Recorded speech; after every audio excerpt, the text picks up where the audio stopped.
And this is part of enjoining good, yeah? Because we want to spread this thing about feeling happy, yeah? Like Nowadays, I think children should know that because they think, oh, it's just cool to say, oh, you're ugly face, this, that. You know, they call too many names to each other. So you should stop that, guys. It's just not making fun. It's a nice name. Yeah. Because the other thing which when we talk about spreading goodness is this idea about when we meet each other, okay, or we do something. So when you see each other, okay, I know all of you speak English, okay, but as Muslims, when you meet each other, what should we be saying? Exactly, because hi, what does hi mean? Okay, it's like waving or something. Okay, it's greeting, it's nice, but better than it is to say Salaam Alaikum, peace be upon you. Look how much nicer it is. Or if somebody does something to you, you can say, what can you say to him? Yes, mashallah, very good Harun. Excellent, well done. Excellent. Hamad, did you ask me? He asked me. He asked your mom? Okay, fine. But Yes. doesn't Jazakallah khair doesn't it mean that may Allah subhanahu wa ta'ala's blessing be upon you? Jazak comes from an Arabic word means jaza, which is reward. So when I say Jazakallah khair, I'm saying may Allah reward you. Okay? If I say thank you, okay, I say thank you to you. But if I am asking Allah to reward you, how much you think will be better? That's way better, and it's way better. Way better, isn't it? In good deeds to you. Exactly, because I'm not wanting to pay you back by a thank you. I want Allah to pay you on my behalf. Yeah, He will give you far more than what I would give you, isn't it? That would give you good work. As well, yeah. Yeah. And as well, it would make the person you said it to feel happy. And if then he says Jazakallah khair to somebody else, you'll get the good deed. Yes, because when you say to somebody Jazakallah khair, how would he answer you back? Jazakallah. Why Jazak? So when you say to somebody Jazakallah khair for doing something for you, he answers back as a nice way, why Jazak? And may you get a reward as well. So both of you now are going to get loads of rewards, yeah? Okay. So let's say if you are sitting and you found somebody, a friend of yours, carrying a really big thing, really lots of heavy bags which nobody else can carry, and he just lifted them up. Yeah? What would you say? Sorry? MashaAllah, you say strong. Yes. What does MashaAllah say? Means?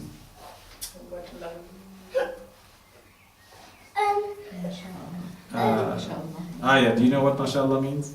It's basically the Muslim version for wow. Mean what Allah will. Because Allah has given you MashaAllah, Allah will. Yeah? MashaAllah means Allah has decided to give you will. He had the will to give you all that power. Yeah? It wasn't you who had that power. Allah has gave it to you, and I know, and you should know. When I say MashaAllah, both of us should know that what you have done was only by Allah's will. Sha means will. Yeah? Because He could have made you weak. He could have made you struggle with those bags. Look how much He gave you power. Both me and you know that what you could do there, that was with His help. So that's why we say, Assalamu alaikum. It's a prayer time.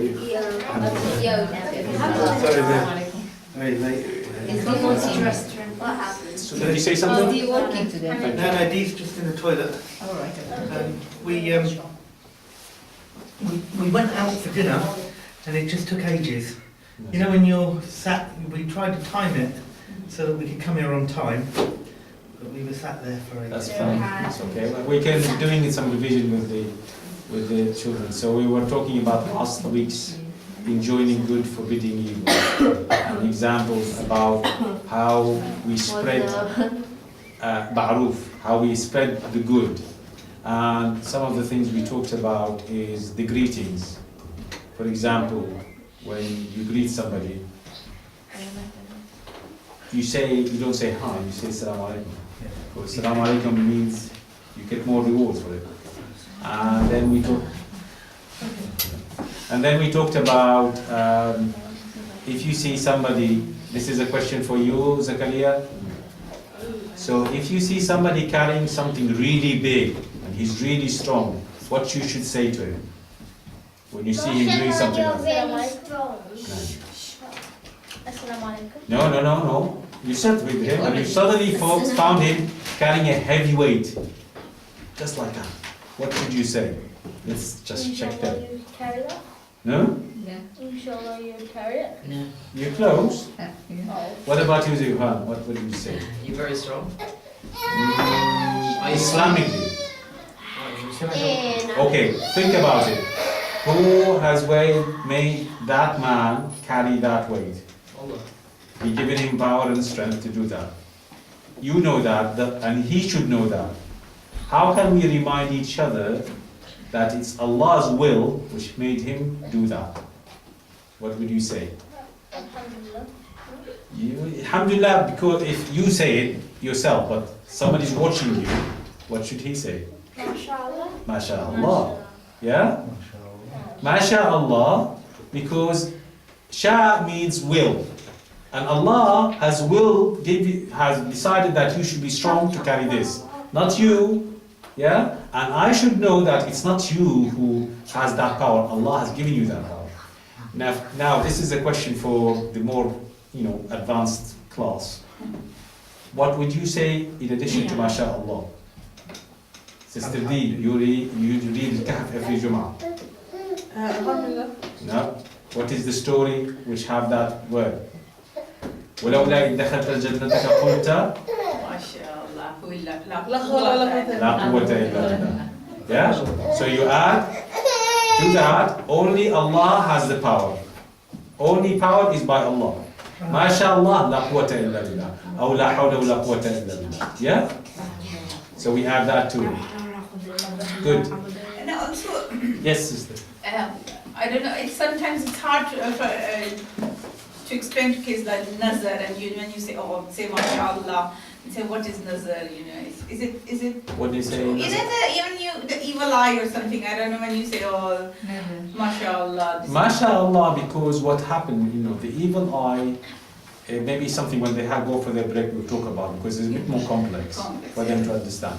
But for you, simply, I think we just teach them that they should mention Islamic words for everything they say around them. Hi, hey, thank you, cool, wow, all those things are giving you nothing. They give you nothing to your iman. You're making them into ma'ruf. You should spend what you make into ma'ruf, like we say, enjoining good, is spreading the good words. And the good words are MashaAllah, Alhamdulillah. Hamad, tell me the 4 words which we should say all the time. They have Allah, Alhamdulillah, La ilaha illallah, Allah. Allahu Akbar. What are they called? Shahada. No, Shahada is La ilaha illallah Muhammad Rasulullah. More advanced class? They are Tahmeed, Takbir. Zikr. They are dhikr. Dhikr is everything you mention in Allah is called dhikr. They are mentioned in the Quran. Oh, I know. It's Al-Baqiyat. Baqiyat al-Salihat. The everlasting good deeds, yes? No, mine definitely. Yes. What are they? These are the trees. And what is the example of them? Yusuf. It's in the Kahf as well, it's in Baqiyat al-Salihah. Yes. It's in the Kahf. Okay. So it's in the Kahf. I mentioned as al-Baqiyat al-Salihat khayrun 'inda rabbika thawaban wa khayrun amala. And the everlasting good deeds in your Allah's, and Rabbika, at your Lord's command, will have the best of rewards and the most hopeful of rewards, and the best of hope. Sorry, what was this called again? I forgot. Baqiyat al-Salihat. Baqiyat everlasting. Salihat good. Saliha. Oh, right. Baqiyat Salihat, because they will last. And the example of them, and Hazrat Ibrahim alayhi salam used to say, is that these are the trees you plant in heaven. So every time you say Subhanallah, Alhamdulillah, wa la ilaha illallah, Allah will plant a tree for you. Yeah? Like, So that's the barakah. Like- That's- So, My- yes. in my mum said, whenever you say Subhanallah, a tree will be planted. Yes. This is the example which Hazrat Ibrahim alayhi salam mentioned in one of the hadith. I can't remember in details. It's the trees you plant in your heaven. So Allah will give you a big farm in the day of in the Jannah, and you can plant it with these trees. And so you just mention these words, and Allah will plant them for you. So when you go to Jannah, you find, oh, this is the tree I've said, the word Hamd. This is la ilaha illallah, Allah. Each one of those trees, Allah will remember, you said this word on that time, on this time, on this time, and I put a tree there for you. Are the trees really nice Yes. trees? Better than anyone in... What do you think? It's Isn't the it? heavens trees. Any tree Come you on want now. it to be. Tell me, what do you think? Yeah. It's not any tree, it's a tree in heaven. It I should think be the must best have- tree. And they will have fruit on fruit on it. Yes, you can have whatever you like on it. Or you can have What like about a chocolate, money, fruit on TV? Anything. I know, and all that. But it's not like- Listen. Don't get carried away. Hamad, sister, listen. Sister D, I have a question. Oh, it's sometimes you sort of drop something and you say, "Astaghfirullah." You sort of reflex. Would that count? Yes, the thing is that anytime you utter something which is a good word, as long as it's not in an inappropriate place. So, as a rule, everywhere you mention Allah's name, you get rewarded for it. Now, what we have been told is that in certain situations, like for example, if you're in the bathroom, or you're in a particular position, situation, you should refrain from saying words which has Allah's name as part of respect. But anytime else, other than that, you should, anytime you mention Allah's name, then it's good. It's good. It's part of enjoying Is it the good. intention though? Like with Astaghfirullah,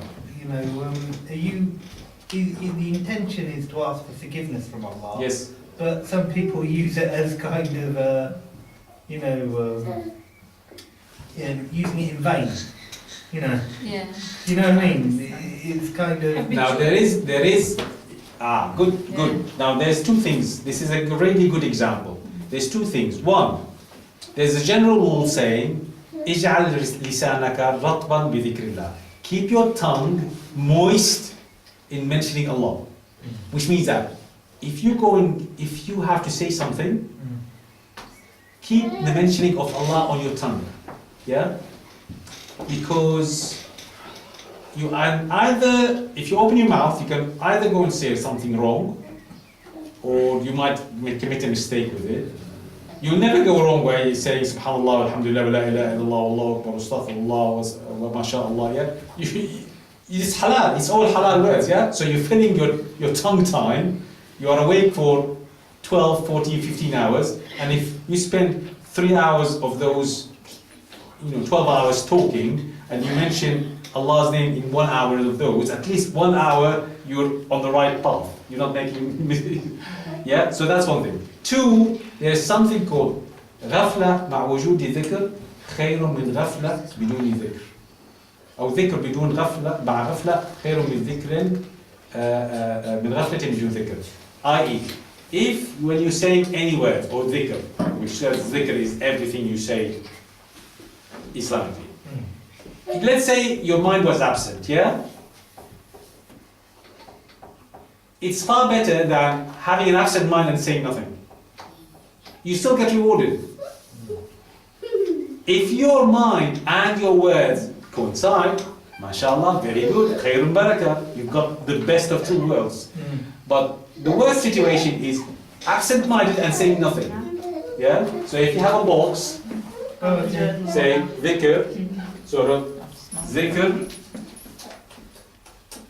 and intention. Yeah? Yeah. You can have no zikr and no intention. You can have intention and no zikr. Or you can have no intention but dhikr. This one obviously will be the best because you have both. Okay. But this one is still good. Yeah? Because you have zikr but without intention, but it's still good. What you don't want is no intention and no zikr.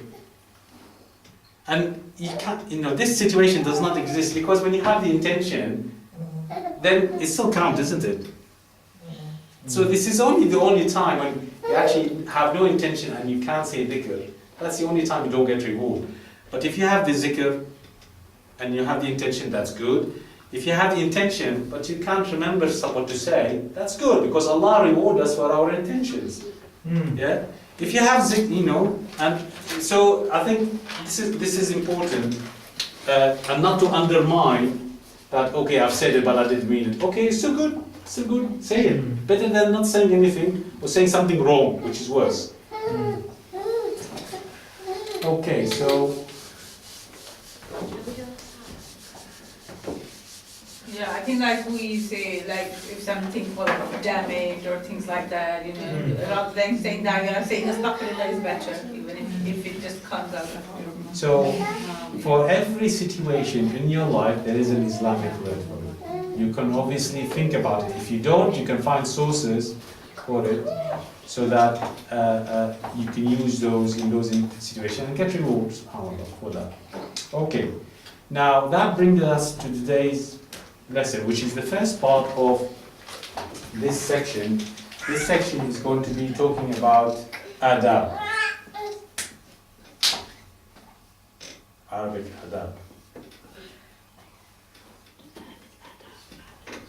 Now, adab is being translated in English as etiquette.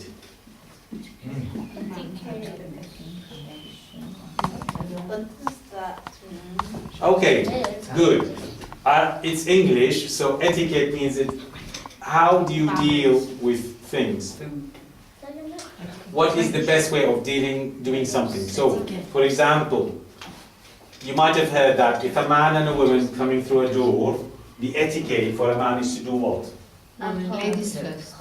Let the door open and let the lady first, yeah? Yeah? So this is the etiquette of opening the door for the lady. If you are sitting on a table, and the etiquette is you eat the food with what hand? Right. Right hand. So the etiquette. The good thing. The etiquette on a so bus. adab al-ta'am, adab al-sharab, adab al-julus. So the etiquette, the way we do something, is called adab. Now, adab in Arabic, as an Arabic word, it's the plural of adab. Adab means, in Arabic actually, means manners. Yeah? And for everything there's a manner of doing it. And a manner, if you look at it from an English point of view, manner is the way you do something. Voice.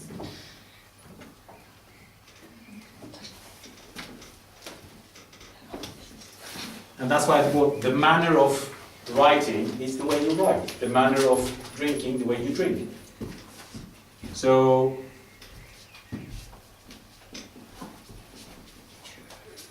and if I want to say in Arabic, adabtu, adaba, al-abu, waladahu. The father disciplined or taught his child behavior or discipline. So adaba is a way of teaching somebody, way of behaving, a manner of behaving, a way of dealing with people. So that's why adab is the way you do something, behave with something, and deal with other people or things. So adab is like past tense. And Adab is the plural of adab. Adab is the single, oh, which right. means that it's the manner. So you just Adab is manners or etiquette. So you just put an alif in. Yeah, that's how it makes into plural. And the verb adaba, you just put shadda there. Yes, Harun, question?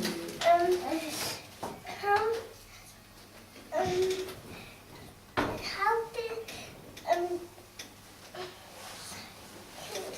who was the first people to be made? Oh, Wow. Adam and Hawa. Yeah. Okay. Anyway, but that's not the, if you want to ask a question, Harun, you have to ask a question about the lesson. You can't ask a question outside the lesson. You can't Yeah? ask it. Because otherwise it will confuse us. I'm very easily confused. Yes. I can forget what I want to What's say. the lesson about? It's about how you behave. Behaviour. How we behave. Including you. Including you, Muhammad, as well. Including you too. What? Yeah. All the better than you. And they have to do something bad. That's not the right. Their friends have to do something bad. Well, you have to disobey them. Well, you can't. Yes, well that's why we're going to talk about adab and how what the manners should be of a Muslim. Yeah? Because Muslims have to have adab. Okay? Zakaria, do you want to sit next to your mom here? Yes. Zakaria, Okay. you want to sit next to your mom? Muhammad, you sit next to Aya, to Sarah. That's sitting nicely. Yeah, go sit next to Aya or Sarah. Sarah. Okay. Careful the camera. Okay, so now the first, so why is it important for us? And this is a big section of the book. It's the second chapter of the book. The first chapter, what was about Tawheed, about the Arkan Iman. The next chapter is about the adab, the manners of which we do things. And it's a good chapter, and I think it's important because in Islam,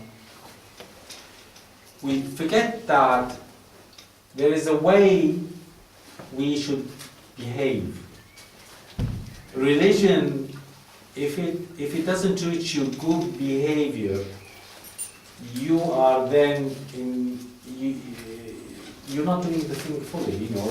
And the Prophet ﷺ used to be described as وَإِنَّكَ عَلَى خُلُقٍ عَظِيمٍ. You have the best of manners, the best of characters. Because after adab, we'll talk about akhlaq, characters. So etiquette and characters, how we deal with people and how we should, what characters should we have. And in the Quran, there's a lot of emphasis, in Islam and Quran, there's a lot of concentration on how you deal with people.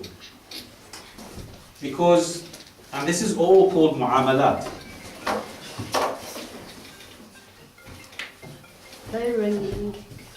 Sorry, just the hospital. Hello? Hi, who's that?